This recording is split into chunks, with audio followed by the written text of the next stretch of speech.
In this short video tutorial, I'm going to show you how to download and use the student notepad for each of these two subjects, 5RST and 5CHR. Well, to go to the notepad, we need to click on this button here, and that takes us to this page, and scrolling down takes us to this icon here with the notepad. So I'm going to click on that. And these notepads are intended to make it easier for you to organize your notes throughout either a classroom or online session in each of these two subjects.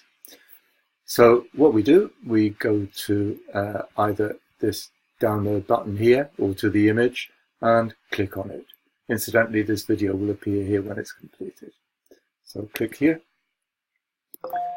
and that takes us to this 5RST student notepad.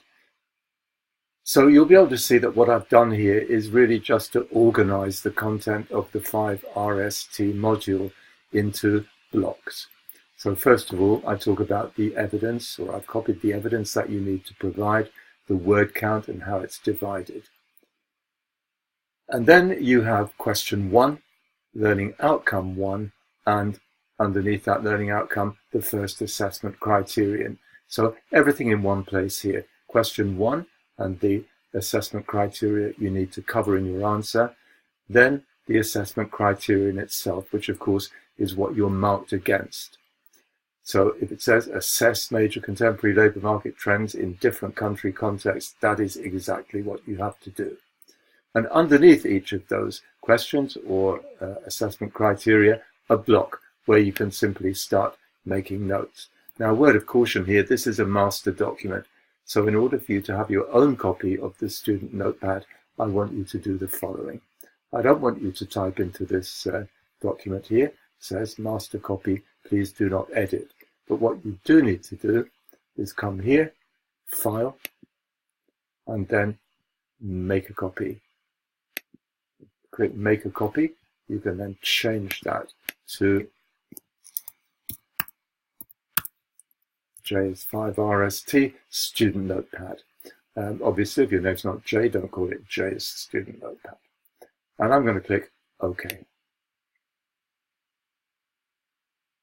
And rather slowly, I'm afraid, up comes J's 5RST student notepad. So the first thing we can do is get rid of this, because that is now your copy, your individual copy to make notes on as you wish and to use as you wish. You can either complete the document in class online by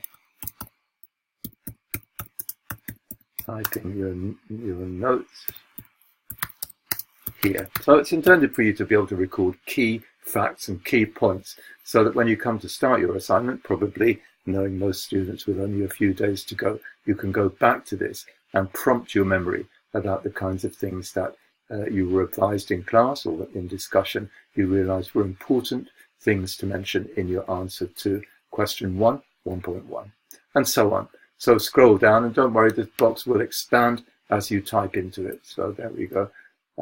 Now then, if you're not going to use this online, you could print a copy, but obviously you might want to expand the boxes a little bit before you print to give yourself some room when you print this to make notes using a pen in class, if that's your preferred way of taking notes. Okay, well, I'll just bring that back up there, and that is J's 5RST student notepad. A couple of other points. I have tried to put some tips next to each of the questions and the assessment criteria. So I say here, for example, that you need to include a couple of models in your answer to this section, and so on down. So top tips, or simple tips really, for each of the assessment criteria. And a nice way, I think, of you keeping your mind and your notes organized prior to starting your assignment. Well, I hope that helps and that you get some benefit from using the student notepad and planner for each of your subjects.